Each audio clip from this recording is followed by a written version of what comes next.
오늘 하나님께서 우리에게 주신 말씀은 사사기 3장 7절부터 11절까지 어제 말씀 그대로 다시 한번 읽습니다. 구약성경 364쪽 사사기 3장 7절부터 11절까지의 말씀입니다. 우리 하나님의 말씀을 한 절씩 읽고 마지막 11절은 한 목소리로 읽겠습니다. 이스라엘 자손이 여호와의 목전에 악을 행하여 자기들의 하나님 여호와를 잊어버리고 바알들과 아사라들을 섬긴지라.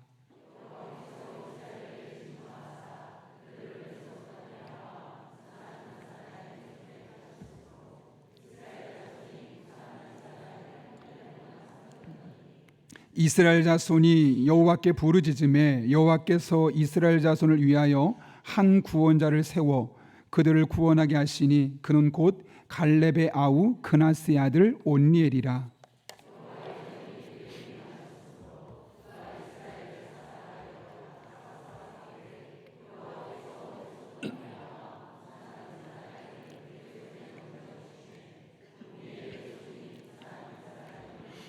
같이 읽습니다. 그 땅이 평온한 지 40년에 그나스의 아들 온니엘이 죽었더라. 아멘. 이 시간 이교구 여성 오이코스 하나님 앞에 특송 올려드리도록 하겠습니다.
아멘.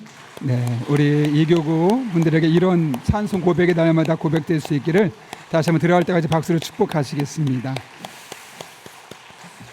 네, 감사합니다. 제가 몇 가지 귀의 소식 전하고 말씀 나누려고 하는데요. 어제도 말씀드렸던 것처럼 9시 40분까지 우리가 기도하고 그때 교회에서 준비된 차량을 가실 분들은 찬양할 때 나가셔서 타고 가시면 되겠고요.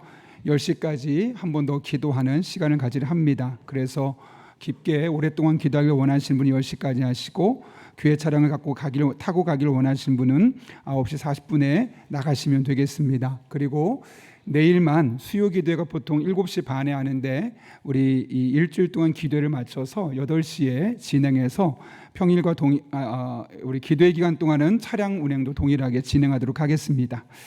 예, 제가 기도하고 오늘 말씀 나누겠습니다.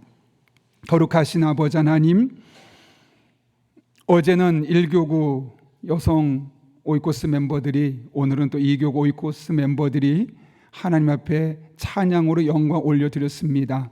그 찬양 가사가 우리 오이코스 멤버들의 일상의 삶의 간증이 되게 하시고 삶의 순간순간 하나님 만난 은혜 고백으로 가득 찬 인생 되게 하여 주옵소서.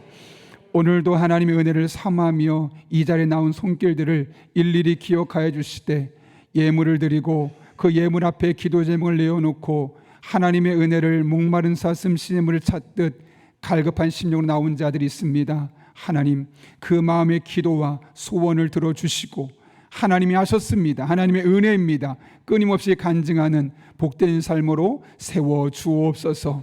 하나님의 말씀을 듣습니다. 피곤한 시간 졸리지 않게 하시고 말씀이 우리의 심령을 쪼개는 능력의 말씀으로 경험되게 하여 주셔서 그 말씀이 우리들의 삶에 하나님이 함께 하심으로 경험되는 복된 시간 되게 하여 주옵소서.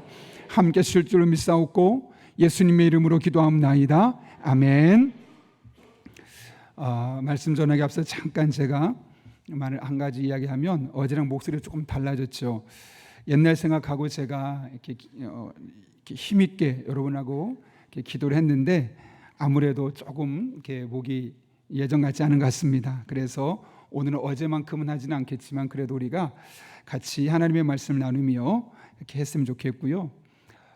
참 이상한 게 어제도 그렇고 오늘도 그렇고 예배 들어오기 전에 너무 이렇게 들어오기 힘들었습니다. 밑에서 하나님 앞에 두렵고 떨림이 있고 또 하나님이 어떤 일을 행하실까 그런 기대감이 있어서 모르겠습니다. 어떻게 말로 표현할 수 없는 그런 마음의 떨림과 기대감과 하나님의 역사함을 사모하는 그런 마음이 있습니다. 저는 여러분들이 어제 오늘 이틀 나오는 것이 아니라 마지막 날까지 하나님 말씀해 주시고 하나님 저희의 삶을 새롭게 해 주시옵소서, 그런 간절한 마음으로 마지막까지 참여하셨으면 합니다.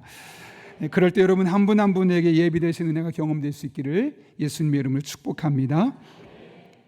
제가 아침에 출근하는데 그 이삭 아파트 쪽으로 한 8시 50분쯤 되었을까 오는데 한 여자 꼬마 아이와 아빠가 어린이집을 가고 있는 겁니다.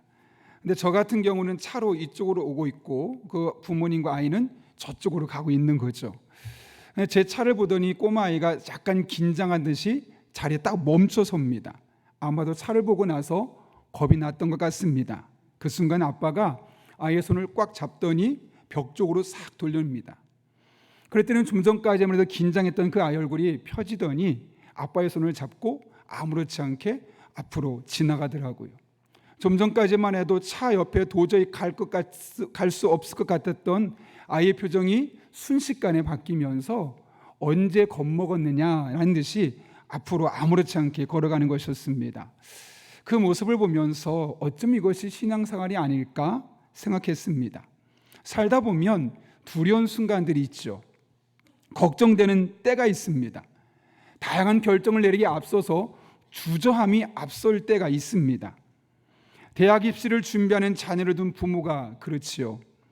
이사를 앞둔 부부가 그런 생각을 갖고 있고, 이직을 눈앞에 둔 직장인이 또 이 힘든 시기에 사업장을 꾸리고 살아가야 하는 자영업자들에게, 그런 분을 비롯한 수많은 분들이 두려움과 걱정과 근심으로 잠깐 멈칫하고 당혹스러운 시간을 보낼 때가 있습니다. 그럴 때마다 하나님은 걱정하지 마, 내가 여기 있잖아, 두려워하지 마 라고 말씀하시며 우리의 손을 붙잡고 가장 선한 길로 인도하시죠. 그래서 사실 여전히 우리의 삶은 두렵지만, 여전히 우리의 삶의 문제 해결되지 않았지만 믿음으로 담대히 나아갈 수 있는 겁니다. 그것이 바로 신앙 생활입니다. 어떤 특별한 기적들이 많이 나타나면 좋겠지만 그런 것은 비단 나의 삶에 없고, 여전히 어려운 가운데 있어도 하나님이 나의 아버지가 되어주셔서 나의 손을 붙잡고 감으로 말미암아 내 마음이 평안하고 은혜 안에 살아갈 수 있는 것, 이것이 신앙생활이죠. 그렇다면 하나님께서 어떤 방법으로 이런 일들을 이루어 가실까요? 신약시대를 살아가는 우리들에게 하나님께서 함께 하시며 우리들의 마음을 위로하시고 우리를 이끌어 가시는 가장 중요한 방법은 바로 성령님을 통해서 우리와 동행하는 겁니다. 그래서 예수님께서 이렇게 말씀하셨죠. 보혜사 곧 아버지께서 내 이름으로 보내실 성령, 그가 너에게 모든 것을 가르치고 내가 너에게 말한 모든 것을 생각나게 하리라. 성령님을 통해서 우리를 이끌어 주신다고 분명하게 말씀하고 있는 겁니다. 오늘 본문에서도 이와 같은 하나님의 역사하심을 발견할 수 있는데요, 하나님은 이스라엘 백성들의 비록 늦은 기도였지만 그 기도를 들으시고 응답해 주셨습니다. 그래서 하나님이 이스라엘을 구원할 사람 한 사람을 보내주시는데 그가 누구냐? 바로 온니엘입니다. 그런데 하나님께서는 왜 그 당시에 많은 사람을 두고 온니엘을 선택하셨을까요? 그 이유를 오늘 본문을 통해서 확인할 수 있는데, 오늘 본문 9절 말씀 같이 한번 읽겠습니다. 시작. 이스라엘 자손이 여호와께 부르짖음에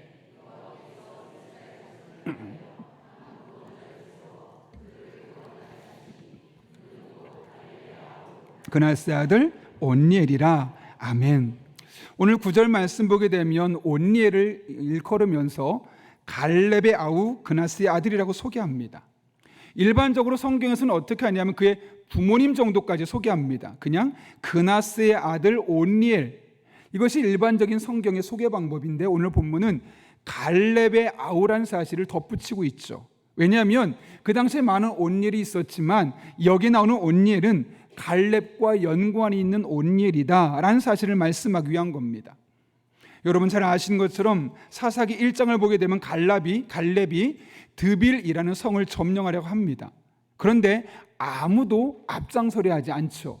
왜냐하면 전쟁에서 선봉장으로 선다는 것은 가장 앞에서 총바지가 될 수 있는 것이고 가장 먼저 죽을 수 있는 위험성이 있기 때문에 어느 누구도 앞장서서 싸우려 하지는 않는 겁니다. 그때 모든 사람이 두려워서 선뜻 나서지 못하고 있는데 두 손을 번쩍 들고 제가 하겠습니다 라고 말했던 사람이 바로 온니엘입니다. 결국 그는 전쟁에서 승리했고 갈렙의 딸 악사와 결혼하게 됩니다. 이처럼 온니엘은 매우 용기 있는 사람입니다. 이런 핑계 저런 핑계 대며 뒤로 빼는 사람이 아니라 적극적으로 이 상황에서 내가 할 수 있는 일이 무엇인가를 찾고 그 일을 해나가는 매우 진취적인 인물이었던 것이죠. 무엇보다 그는 하나님을 위한 일이라면, 하나님의 영광을 위해서라면 물불 안 가리고 헌신했던 사람, 내가 죽을 수 있다 할지라도 하나님의 일을 한다면 내가 앞장서리라 하고 나설 수 있는 사람이었습니다. 하나님께서 온니엘을 그 많은 사람들 중에 사사로, 또 그 중에 특별히 첫 번째 사사로 선택한 이유가 바로 여기에 있습니다. 하나님은 바로 이런 사람을 쓰십니다. 내가 하나님의 일이라면, 하나님의 영광을 이루려면 내 목숨까지 걸 각오로 나아가겠습니다 하는 사람에게 주목하시고 그런 사람을 들어 쓰시는 거죠. 그런데 그런 사람을 들어 쓰시는 과정 중에 그 사람이 얼마나 많은 능력, 얼마나 특별한 능력을 갖고 있느냐, 그거 별로 보지 않습니다. 네가 얼마나 똑똑하니? 너는 몇 점짜리니? 건강을 얼마나 되니? 다양한 이런 많은 조건들을 사람들은 보겠지만 하나님은 그런 모습 보지 않죠. 왜 그러냐면 하나님이 쓰시고자 하면 필요한 능력을 그에게 주시기 때문에 그렇습니다. 능력을 주셔서 쓰시기 때문에 그 사람이 지금 가지고 있는 능력은 그렇게 중요한 게 아니라는 거죠. 이어지는 말씀 보십시오. 하나님께서 온니엘에게 어떻게 하십니까? 자, 10절 말씀 같이 한번 읽겠습니다. 시작. 여호와의 영이 그에게 임하셨으므로 여호와께서 메소보다미아 왕 구산 리사다임을 그의 손에 넘기심에 온니엘의 손이 구산 리사다임을 이기니라. 아멘.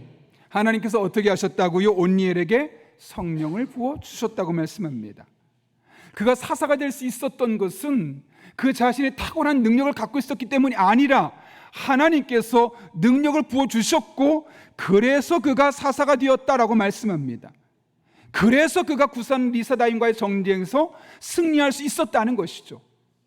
그가 가진 개인적인 전략이 탁월했거나 그에게 어떤 특별한 참모가 있었기 때문이 아니라 하나님이 그에게 능력을 주셨고 사사 능력을 감당할 수 있게 되었을 때 이와 같은 전쟁에서 승리를 거머쥐게 되는 것이죠.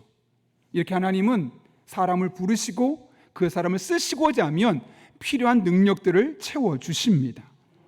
그러니 여러분 걱정하지 마십시오. 뒤로 빼지 마십시오. 우리 하나님, 내가 하겠습니다. 그러니 필요한 능력을 주십시오. 그런 사람을 하나님이 들어 쓰시고 그런 사람에게 필요한 능력을 주시는 겁니다. 점점 뒤로 빼는 사람은 있는 은사도 빼앗기는 거죠.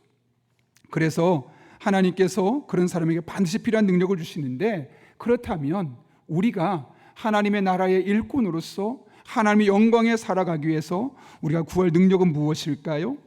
자, 오늘 본문에서 하나님께서 온니엘에게 주신 능력이 무엇이죠? 하나님께서 온니엘에게 지식을 주셨습니까? 그를 옆에서 서포팅 해줄 수 있는 탁월한 참모들을 주었습니까? 아니요. 하나님의 영으로 충만하게 부어 주셨습니다. 물론 지식을 주셨다면, 지혜를 주셨다면, 탁월한 참을 주셨다면, 아니면 훌륭한 전쟁 무기를 주셨다면 그것으로도 어느 정도 승리는 거머쥘 수 있었겠죠. 그런 하나님은 그런 것이 아니라 오히려 성령으로 충만하게 붙잡아 주셔서 성령의 은혜 안에서 이 모든 일들을 감당하게 하셨음을 보게 됩니다. 왜 그랬을까요, 여러분? 성령으로 충만하면 하나님과 늘 영적으로 소통하며 하나님의 지혜와 하나님의 능력으로 이 어려운 일들도 감당해낼 수 있기 때문에 그렇습니다. 우리는 자꾸 내가 보기에 필요한 것들, 하나님 돈이 필요합니다, 하나님 지혜가 필요합니다, 하나님 사람이 필요합니다. 물론 다 필요하지만 가장 중요한 것은 하나님의 성령으로 충만한 상태가 되어서 내가 하나님 아버지의 마음을 헤아리고 그 하나님 주시는 지혜와 능력으로 주어진 일들을 감당해내는 겁니다. 그러면 그 성령의 능력으로 돈도 벌 수 있고, 그 성령의 능력으로 사람의 마음도 살 수 있고, 그 성령의 능력으로 나의 부족한 것들을 채워나게 하시는 하나님의 은혜를 경험할 수 있는 것이죠. 하나님은 하나님의 일을 함께할 하나님의 사람들에게 성령으로 충만하게 하십니다. 거의 모든 하나님께 쓰임받은 인물들이 그랬죠. 몇몇 사람을 살펴보면 베드로가 있어요. 사도행전 4장을 보게 되면 이렇게 말합니다. 베드로가 성령이 충만하여 이르되 백성의 관리들과 장로들아. 여러분 잘 아시는 것처럼 베드로는 어부였습니다. 물고기만 평생 잡았던 사람인데 그가 명설교자가 되어서 수많은 사람을 회심시키는 놀란 일을 합니다. 그리고 그가 그 당시에 가장 큰 교회였던 예루살렘 교회의 지도자로 세워지는 장면을 보게 되죠. 처음부터 그랬던 것이 아닙니다. 하나님 앞에 성령이 충만해지는 순간 사람이 달라졌기 때문에 그렇습니다. 사도행전 6장을 보게 되면 이렇게 말합니다. 형제들아, 너희 가운데서 성령과 지혜가 충만하여 칭찬받는 사람 7을 택하라. 그러니까 초대교회가 혼란스러웠을 때 그 예루살렘 교회 혼란을 잠재기 위해서 하나님께서 7명의 집사를 뽑았는데 그 7명의 집사를 뽑는 가장 중요한 기준이 무엇이었느냐? 성령과 지혜가 충만한 사람. 그 사람이 얼마나 많은 돈을 벌어놨는지, 그 사람이 얼마나 똑똑하고 어느 대학까지 나왔는지, 그 사람이 인맥이 얼마나 넓은지 그런 거 보지 않았어요. 얼마나 성령이 충만하고 하나님의 지혜로 충만하냐, 이거 하나가 기준이었다는 거죠. 사도행전 7장 55절에 보게 되면 그 7 집사 중에 한 사람이었던 스데반이 나옵니다. 성령 충만하여 하늘을 우러러 주목하여 하나님의 영광과 및 예수께서 하나님 우편에 서신 것을 보고라고 말합니다. 스데반은 초대교회에서 가장 먼저 순교했던 첫 번째 순교자입니다. 그런데 그가 끝까지 자신에게 돌을 던지며 죽이는 사람이 어떻게 합니까? 저 녀석들, 나쁜 녀석들을 저주하는 것이 아니라 우리 하나님, 저들의 죄를 용서하여 주옵소서. 나를 핍박했는데, 나를 죽이는데 그들을 용서하는 사람으로 어떻게 할 수 있었겠습니까? 성령 충만하여. 스데반이 성령 충만하여라고 사도행전 7장 55절은 이야기하고 있습니다. 바나바도 잘 알고 있죠, 여러분. 어떤 사람입니까? 사울이 아무도 그를 가까이 하지 않을 때 사울을 데려와서 제자들의 무리에 들어가게 했을 뿐만 아니라 자신의 땅을 팔아서 예루살렘 교회 어렸던 이웃들을 섬겼던 사람, 그런 사람이 바나바입니다. 그런데 그 바나바를 뭐라고 일컫냐면, 바나바는 착한 사람이요 성령과 믿음이 충만한 사람이라. 바나바를 언급하면서 성령이 충만한 사람이라고 이야기하고 있습니다. 그리고 여러분이 잘 알고 있는 바울도 그렇죠. 신약 성경의 절반 이상을 썼어요. 전 유럽을 다니며 복음을 전파했어요. 성령의 은사와 열매에 대해서 선포했어요. 광범위하게 사역을 감당했습니다. 이 모든 사역을 감당할 수 있었던 가장 중요한 이유가 무엇이냐? 바로 그가 성령으로 충만한 사람이었기 때문에. 사도행전에서도 그 이야기를 13장 9절에서 말합니다. 바울이라고 하는 사울이 성령이 충만하여 그를 주목하고. 여러분이 잘 알고 있는 이 성경의 인물들을 보십시오.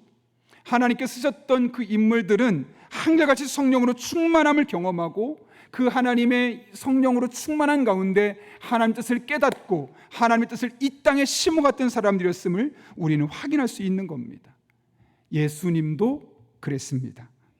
사도행전 10장 38절 말씀이죠. 하나님께서 나사렛 예수에게 성령과 능력을 기름 붓듯 하셨음에 그가 두루 다니시며 선한 일을 행하시고 마귀에게 눌린 모든 사람을 고치셨으니 이는 하나님이 함께 하셨습니다. 예수님은 우리와 똑같은 성정을 갖고 있었습니다.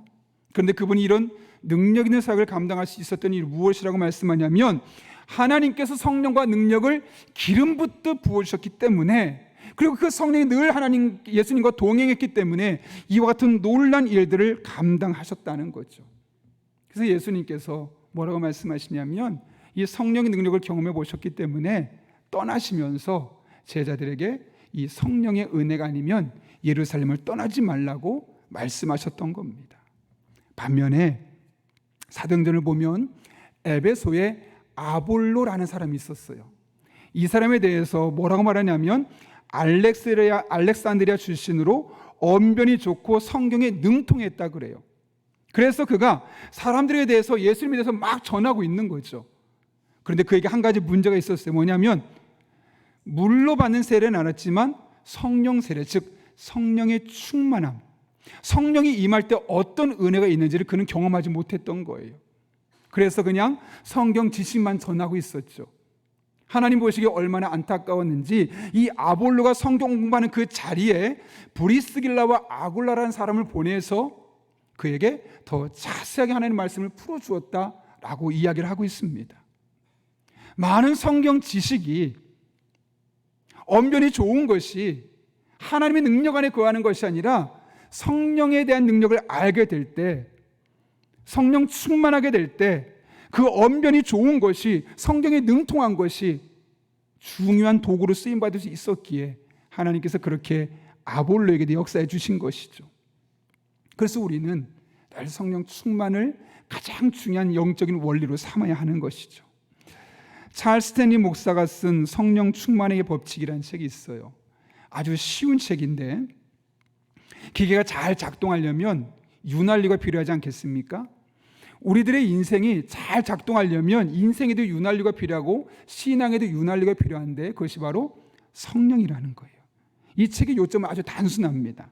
그런데 이런 질문을 던집니다. 교회를 오래 다녔지만 왜 삶의 변화가 없을까?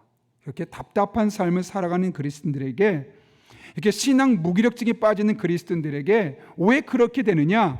성령님의 충만함이 없이 혼자 신앙생활을 하려고 했기 때문에, 그냥 열심히 봉사하고 그냥 열심히 예배하고 열심히 성경 공부하고 남들이 하는 그런 신앙적인 모습은 다 하지만 그 안에 성령 충만함이 없고 성령을 의지하는 모습이 없게 되니까 분명히 남들보다 종교적인 열심은 더 강하고 종교적인 의무들은 많이 실행하는데 그 안에 기쁨이 없고 은혜가 없고 삶의 변화가 없고 여전히 과거의 모습에 머물러 있는 자신의 모습을 발견할 수밖에 없다는 거예요.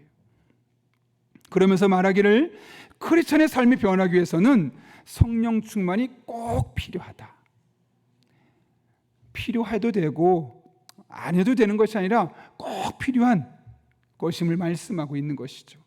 그러면서 성령 충만할 때 어떤 일들이 일어나느냐? 첫 번째로는 성령 충만하면 하늘에 속한 사역을 하게 된다는 거예요.